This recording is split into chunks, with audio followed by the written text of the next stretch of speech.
madaxweyne doro tayaro aqoonyo ducaqad iyo kay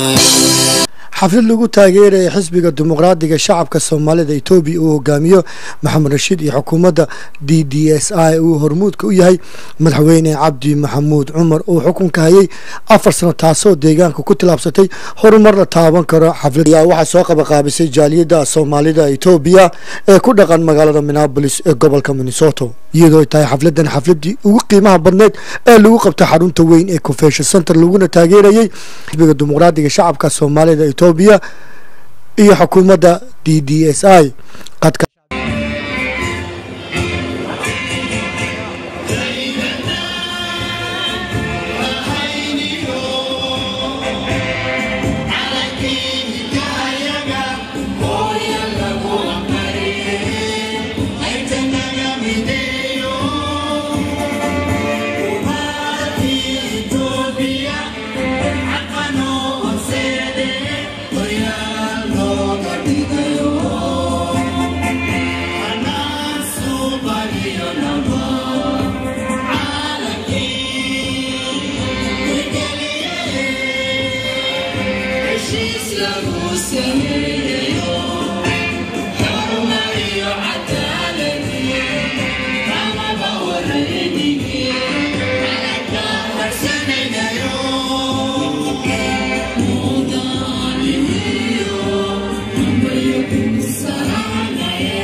Soomaalida Itoobiya ee ku dhaqan dalkaasi Mareykanka ayaa magaalada Minneapolis ee gobolka Minnesota ku qabtay kulan ballaaran oo ay ku taageerayeen shirweynihii 8aad ee caadiga ah ee xisbiga dimuqraadiga shacbiga Soomaalida Itoobiya oo si habsami leh ay ku dheehan tahay cadaalad midnimo iyo sinaan uga dhacay xarunta gobolka Nogob ee magaalada Fiiq. kulankani ballaaran ee ay soo qaban qaabiyeen qurba joogto dhalatay deegaanka ee ku dhaqan halkaasi oo aan loo kala hadhin dhammaan qurba joogta deegaanka kuna muujinayeen sida ay ugu faraxsan yihiin horumarka deegaanka dimuqraadiga shacbiga Soomaalida Itoobiya oo ay dhammaan qurba joogto soo xaadireen kulankan ayaa waxa laga dheehanayay farxad iyo reyn iyaga oo lolaya astaanta calanka deegaankooda. dhammaan fanaaniinta ku sugan gobolkaasna ay kulankan ku amaaneen sida ay uga go'an tahay wax ka beddelka nolosha shacabka deegaanka iyo isbeddelka muuqda ee uu ku talaabsaday deegaanku waqtigani. waxayna dhinacooda ballan qaadeen qurba joogtan u dhalatay deegaanku inay kaalintooda ka qaadanayaan horumarka deegaankooda isla markaana ay sii xoojin doonaan tallaabooyinka wanaagsan ee ay qaadeen sanadihii ugu dambeeyay ee ay ku maalgashanayeen deegaankooda iyaga oo ka faa'iideysanaya fursadaha qaaliga ah ee ka jira deegaanka iyo istiraatiijiyadda habboon ee uu dejiyay xisbigu. qurba joogtan u dhalatay deegaanka ee soo qaban qaabisay kulankan ay ku taageerayeen shirweynihii 8aad ee xisbiga dimuqraadiga shacbiga Soomaalida Itoobiya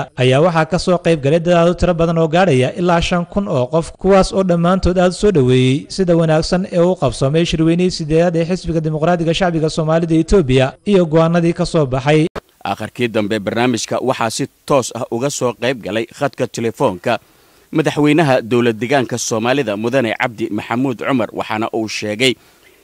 isaga oo khadka telefoonka ku hadlaya in dowlad deegaanka Soomaalida waxa ugu weyn ee maanta dhibaya uu yahay saboolnimada iyo weliba helidda shaqo abuur aad u fara badan. xafladaasi ayaa waxa ay ahayd mid si weyn ay ugu raaxaysteen dadkii ka soo qayb galay. السلام عليكم مدحوينه waxaan kula hadlay waa Najax waxaan doonaynaa jaaliyada Minnesota joogto inay salaan aad u dhiiran ay ku siinayso kuna mahadnaqayso horumarka iyo wanaagga aad wado marka maxaad ka dhiirayda maan ka gaarsiinaa kama cilmiga sida kuwaantii adeeyankii atashiidada kansiinaa maalgashaqa qaarbanadii kamidii waxay hawsha yihiin sidee u maalgashanayeen waxay ka sameysay mashaariic waaweyn oo waxaweyaan ay wax kaga qabanayaan ama wax uga dhimayaan saboolnimada iyo islamarkaana ay shaqo abuur badan ugu sameeyeen dad badan oo muwaadiniin marka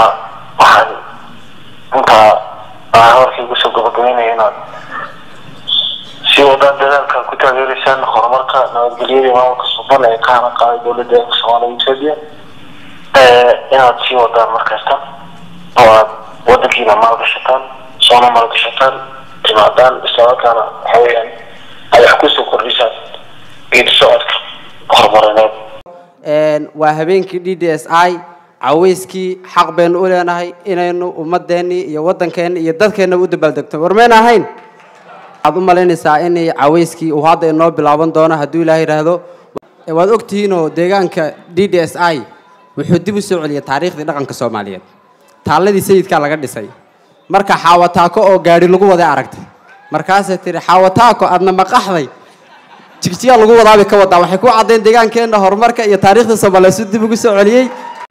inka yar iyo nolosha fiican ee waxbarashada iyo biyaha iyo wadooyinka ah ee basic life-ka qofka bini'aadamkii ku noolaado sida ay u heleen iyo sida ay beerahooda u qodanayaan ay uga faa'iideysanayeen soo inaan ku taageerama cidii diidan aan ka soo horjeesano okay inta kadib waxaan idin daawadsiinaynaa documentary laga soo duubay wadankii hadda oo ka sheekeynaya 4 sano ee u dambeysay horumarka isugu jira dhinacyaha faraha badan ee deegaankeena ka hirgalay marka nala daawataan kadib baa idinkuna commentigiina ka bixin kartaan waxaan idin sheegaynaa inuu run yahay iyo inuu been yahay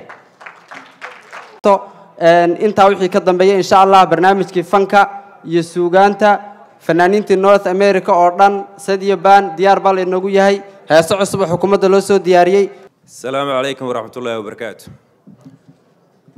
waxaan rabaa dhammaantiin inaad waqti qaaliga noo soo siiyaan aan halkan ka salaamin kaga mahadceliyo dhammaan metro area Minneapolis Glassing Color Wilmot dhalinyarada nooga timid waqtiga soo gelisay aad iyo aad baad u mahadsantiin waqtigiina qaaliga soo siiseen عاون هالكن سكون معني هبين كدي دي أساي فنانين نورث أمريكا واحد كل مية وواحد نقول فدينا عاود دي ليرادنا إن أنا نقول نكاب تقدرنا ريسين كان سكون معني حاربا إن مهات نقوني أو مهات نقو دمان دلني يريد سوق من قابل السي حفلة دين سكون كنت أنت ضد خلقها نور كدلني يريد السديو نور كدلني يريد سي دي اس اي دمان شاليدا وأي وقت جليين إن دعوة حفلة دين ناقب صنت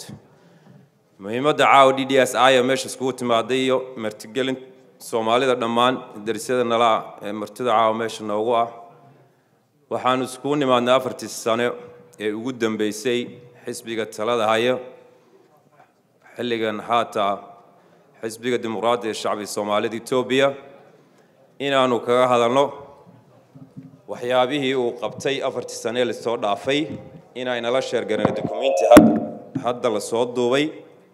وإن إنه محوها يلكن كداون دونه وحان رمنا وقالنا نالن كنت عجرنا تسنو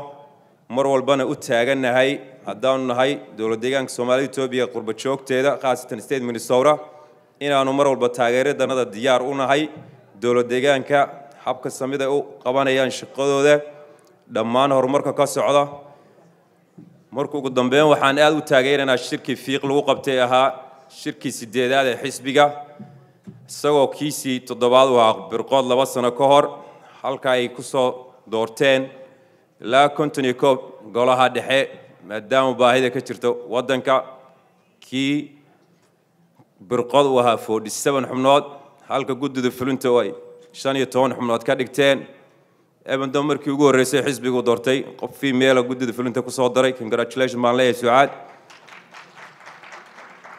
وحبايني كسي ديران ماهي آد بدو ما سنتين وحان ربا هادنا إنان فيديو يرو دوكومنتري أو هادا لصوت دوبي أو إندي هنا معلنا إنا داوتان وحقبت كسمي within 4 years حسبيكو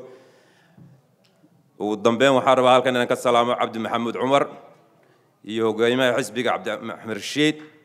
ضمان دي اس اي ميلو البيت شو قامبا والسلام عليكم ورحمة الله وبركاته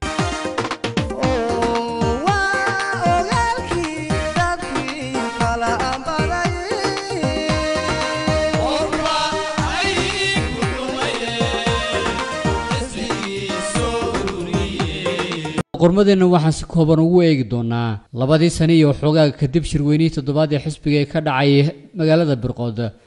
guulihii ugu waaweynaa xisbiga ka soo hooyay dhanka horumarinta iyo weliba jihaynta dawladda xisbiga dimuqraadiga shacbiga Soomaalida Itoobiya waxa uu mudnaanta koowaad ilaa iyo afraad u qaatay sanooyinkii la soo dhaafay waa horumarinta biyaha. Haddaba waxaa la soo iibiyey riigaga qoda ceelasha dhaadheer oo gacan weyn ka geystay in deegaanka laga fuliyo ceelal dhaadheer oo hadda ka hor aan lagu riyoon jirin in deegaanka laga fuliyo. waxaa xoogga la saaray daraasaadka biyaha iyadoo la helay natiijooyin taariikhi ah oo biyo looga helay goobo lagu yaqaan biyo la'aan sidii banki habaar waalide oo magaciisa loo bedelay duco waalid. waxaa kaloo lagu guuleystay qodaalka ceelasha abid lagu qodo kuwii ugu dhadheeraa deegaanka sida xarshin marsin iyo weliba yoocale. waxaa kaloo la qaatay istaraatiijiyadda biyo ururinta xoogga la saaraya qodaalka biyo xidhannada iyo weliba baraagooyinka. mashaariicaha biyogelinta ee magaalooyinka oo ah 9 mashruuc 4 sano ka hor hadda waxay marayaan 25 mashruuc. ceelasha dhaadheer oo 4 sano ka hor ahaa 80 ceel haatan waxay marayaan 230 ceel iyadoo qaarkoodna weli dhismo hawshoodu ay socoto. tirada biyo xidhannada oo 4 sano ka hor ahaa 4 hadda waxay marayaan 20 biyo xidhan iyadoo 7 ay socoto hawshoodu. iyadoo la adeegsanayo satellite-ka iyo farsamooyinka casriga waxaa 4 sano ugu dambeysay la sameeyay 140 daraasadood oo lagu ogaanayay biyaha dhulka hoostiisa halka 4 sano ka hor ay ahaayeen 60 daraasadood oo kaliya. waxaa daboolka biyaha nadiifta ee magaalooyinka la gaarsiiyay 75%. waxaa daboolka biyaha nadiifta ee miyigana la gaarsiiyay 62%. mashruuca biyogelinta ee magaalada Jigjiga oo 20kii sano ugu dambeeyay xisbiga dimuqraadiga shacbiga Soomaalida Itoobiya wuxuu jiha cad u qaatay in si kama dambaysa loo soo gabagabeeyay mashruucan magaalada Jijigana ay hesho biyo rasmi ah oo habeen iyo dhaar shacabku ay heli karaan. taasina waxay suurto gelisay in xisbigu ku guuleystay in mashruucaasi guud ahaanba la soo gabagabeeyo waqti xadarkan ay socoto in la isku rakibo tuumbooyinka ceelasha biyaha ka soo qaaday ee mara bartamaha magaalada Jijiga gaar ahaan jidka wadnaha u ah iyo weliba kuwa xaafadaha kala duwan si gudbinaya.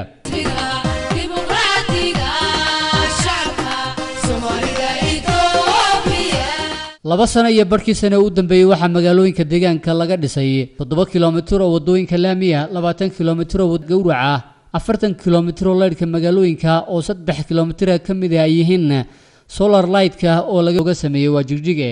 2 buundo cageed oo laga sameeyay magaalada Jigjiga 4 buundo iyo weliba 359 kiiloomitir oo wadooyinka jayga xaadida iyo weliba dayactir. horumarinta iyo maareynta dhulka magaalooyinka sida ugu habboon looga faa'iideysto kheyraadka dhulka oo hantida ugu muhiimsan ee magaalooyinka isla markaana looga dhigo mid tashiilan. waxaa la soo saaray xeer nidaamyeedka liiska magaalooyinka tursigiisu yahay 34 xariijin 2005. xafladan aan u dabaaldegayno horumarka ay gaadhay dowlad deegaanka Soomaalida Itoobiya 4 sano ugu dambeysay iyo wuxuu ahaa gudoomiyaha xisbiga ahna ra'iisul baarlamaanka oo ku guuleystay cayayaankii ka hoos kacay ee doonay inay maaragtay nimanjaxaabiyaan ee laga adkaaday. madaxweynaha iyo gudoomiyaha xisbigu DDSI dhammaantiin waxaan leeyahay aad iyo aad baad mahadsantihiin sida maanta aad u ajiibteen casuumadan iyo xafladan quruxda badan ee maanta ugu daafurayno ama mataqaanaa muxuu ahayn ku eegayno ama mataqaanaa ku tusayno deegaankayaga iyo dadkayaga iyo dawladdeedu horumarka iyo mataqaanaa halkan uga soo jeedinayaa mahadnaq iyo hambalyo dadka dhalinyarada gabdhaha iyo wiilasha DDSI sameeyay xafladan quruxda badan ee dadkan intuu la yahay aad aragtaan meel kala istaaga la yahay. muhiimadda caawa DDSI oo meesha isku timaaday iyo martigelin Soomaalida dhammaan darisyada nala ee martida caawa meesha noogu ah. waxaan isku nimaadnay 4 sano ee ugu dambeysay xisbiga talada haya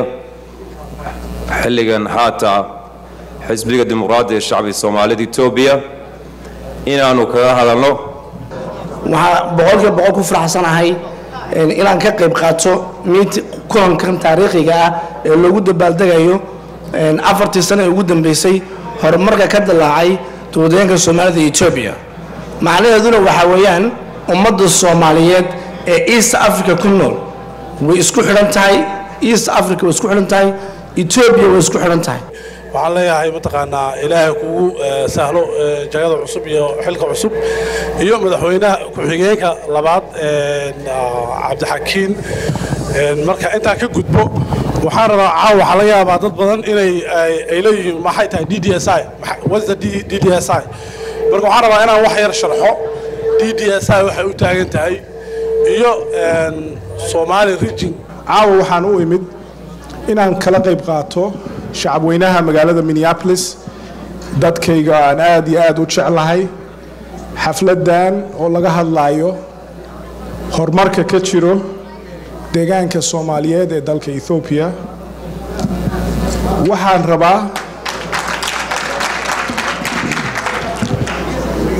rabaa mawduuca inaan ka hadlo horumar adduunka waxa lagu tartamaa waa horumar adduunka waxa lagu faanaa waa horumar waxa xasuustaa inaan ka dego airportka caalamiga ah ee Gradwell International Airport Jigjiga sanadkii tagay ayaan tagay Jigjiga 2013 runtii ma soo koobi karo farxadda iyo horumarka aan ku arkay Jigjiga runtii waxaan ahay ama kamid ahaa sidaan aad arkaysaan ama halkan aad daawanayseen dadkii ka qayb galay ee uga tagay Minneapolis bil mushaar anoon qaadan carruurtayda uga tagay si aan uga qayb galo nabadda markii laga sameeyay 2010 September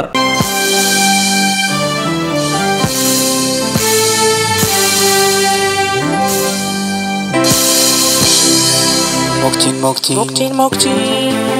ددوينو مقتين وحا لغو ديغايو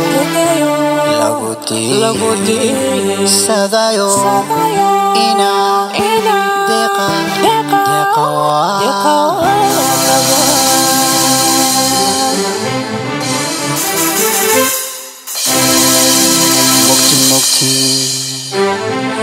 dadkaygo inaan dawlad nahayo madaxweyne doro tayaro aqoonyo duca qabi inoo kacay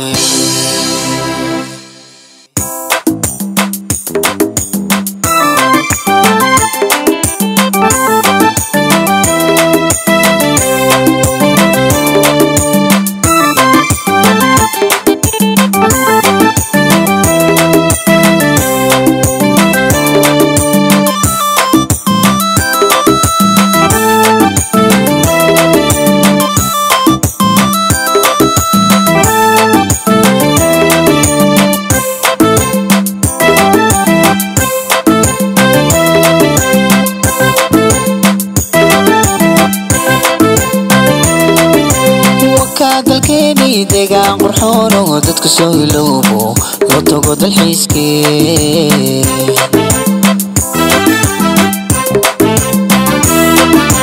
waka dalkeeni deegaan qurxoon oo dadku soo iloobo loo tago dalxiiskii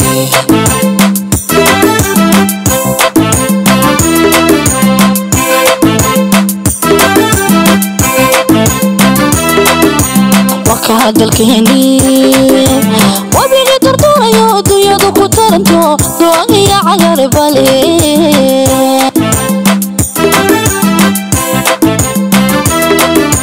waka dalkeeni wabigi durdurayo dunyadu ku taranto dooniya cagar bale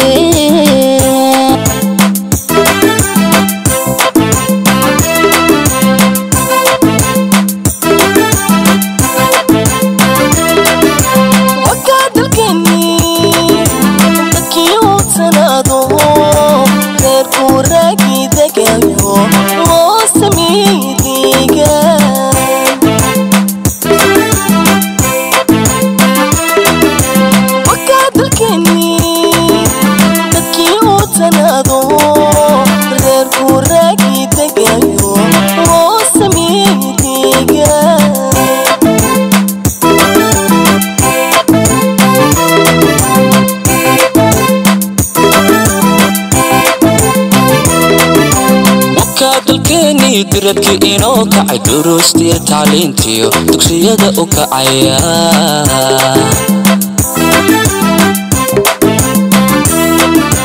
waka dalkeeni diradki inoo kacay duruustiya tacliintiyo dugsiyada u kacaya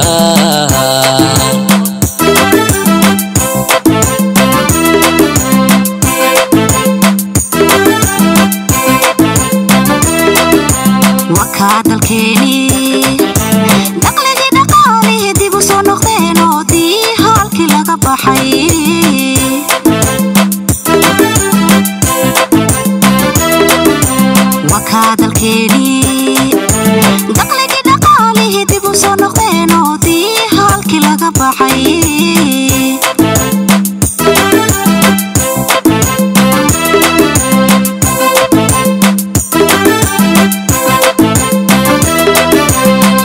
dalkeeni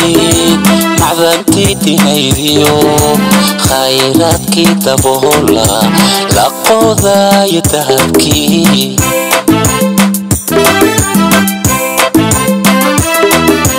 wakaa dalkeeni macdantii dinaydiyo khayraadkii daboola la qodayo dahabkii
madooban dhulku maali doonaa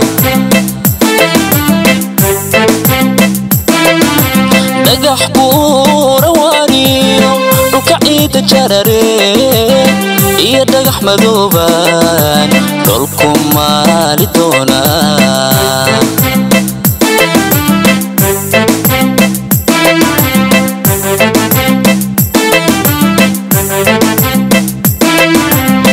kadolayo dudubiyo gawaadiyo dhinacyada wadherbaan dhaxalkiisa doonaa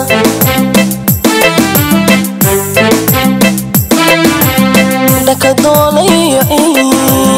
dudubiyo gawaadiyo dhinacyada wadherbaan dhaxalkiisa doonaa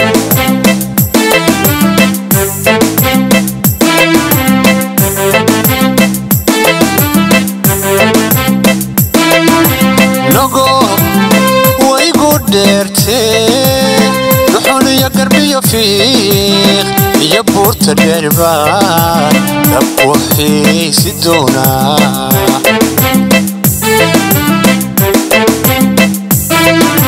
nogo waygu dheertee duxuliyo garbiyo fiiq iyo buurta dheerbaan dabku xiisi doonaa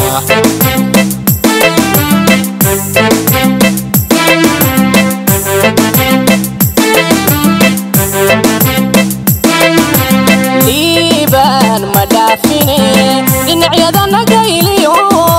filtuban dharaariyo eegiseexan doonaa liibaan ma dhaafine dhinacyada nagayliyo filtuban dharaariyo eegiseexan doonaa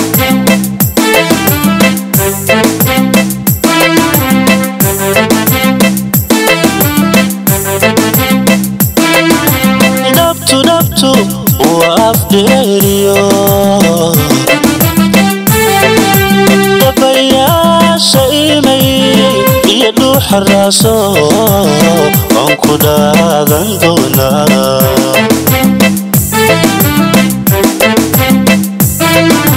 nabtu waa dheeriyo dabayaasha imay iyo dhuuxa raaso aan ku daadan doonaa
marsinka ma dhargaaye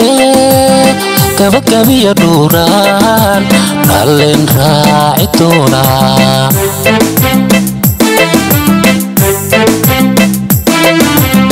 qabridaar dhexdiisiyo marsinka ma dhargaaye gabagabiya dhuuraan dhalin raaci doonaa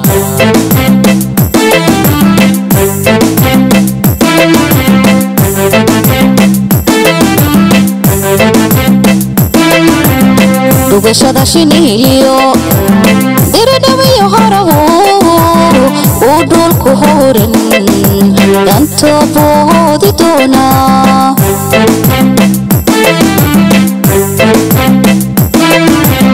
dugashada shiniyo diridhabiyo harahu uu dhulku horan danto boodi doonaa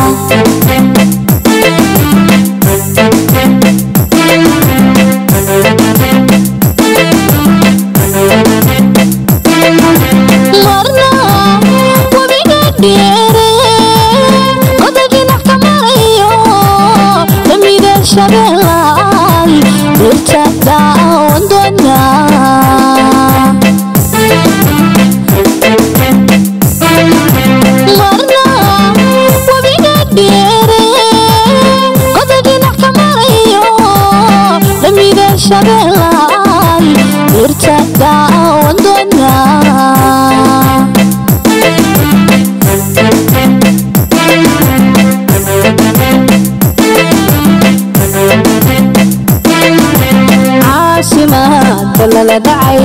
dadku uu dhammaan qiray daldalaalka jijigaan waxmuu shaaxidoonaa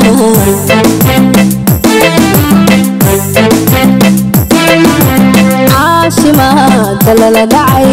dadku uu dhammaan qiray daldalaalka jijigaan waxmuu shaaxidoonaa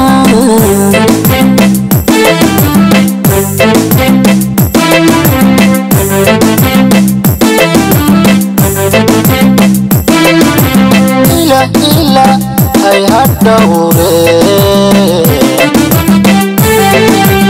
urkayo dadkoydii anigoo dhex joogaan jeer wuu dhaaran doonaa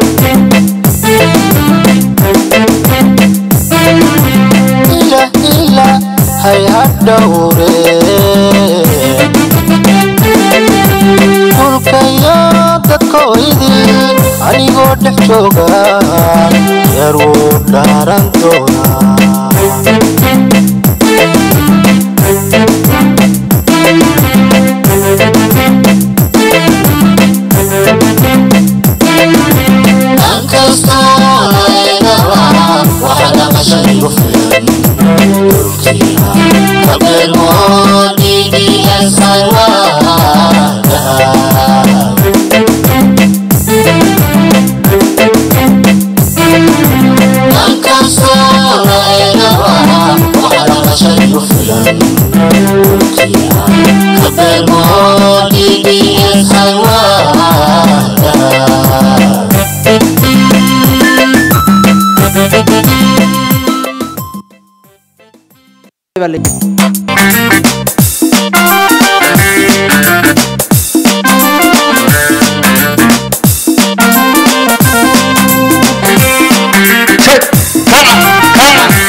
shaqada aan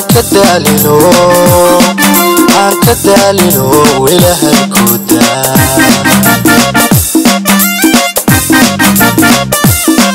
danta kii karteed dacanimo shaqada aan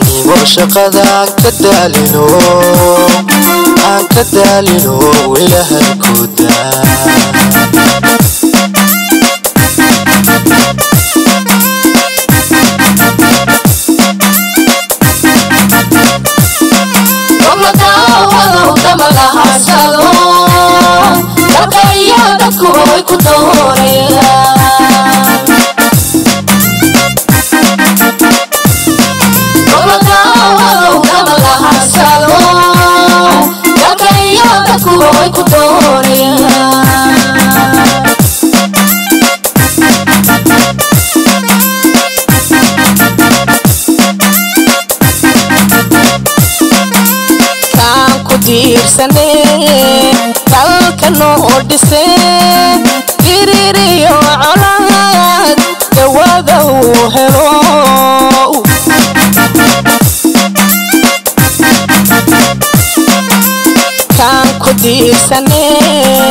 dalka noo dhisay iriiriyo colaad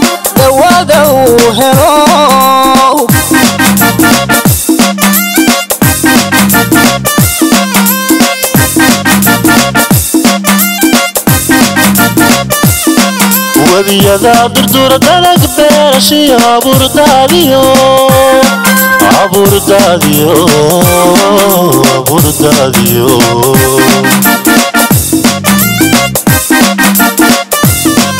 webiyada durdura dalag beerashiyo abuurdaadiyo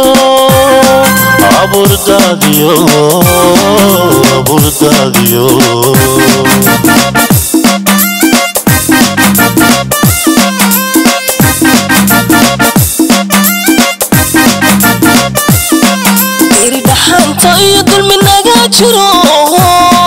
meel la daajiyo dadii bulshada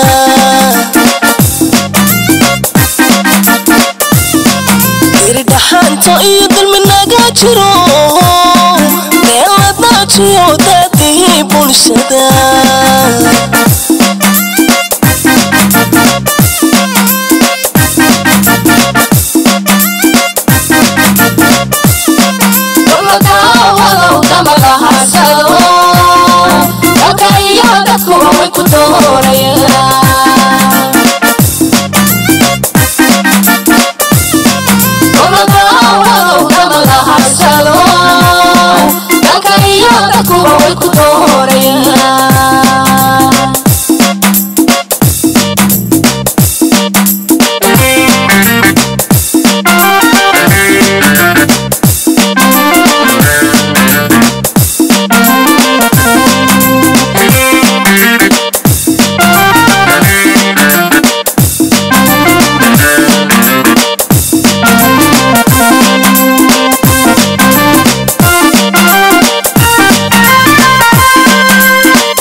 iyo dayac naga jiro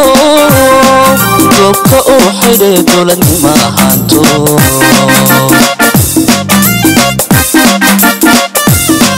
darbi dhaxanta iyo dayac naga jiro goobka uu xidhay dowladnima ahaanto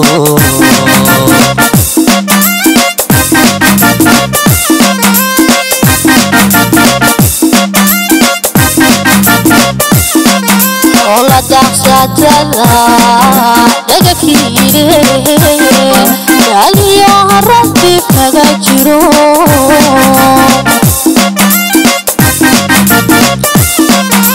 la daqsatada daga kiire aliyo harati kaga jiro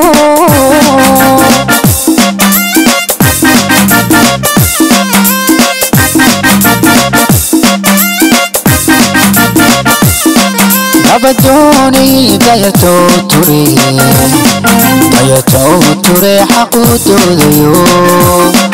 xaqoodayo ilaahu ku daa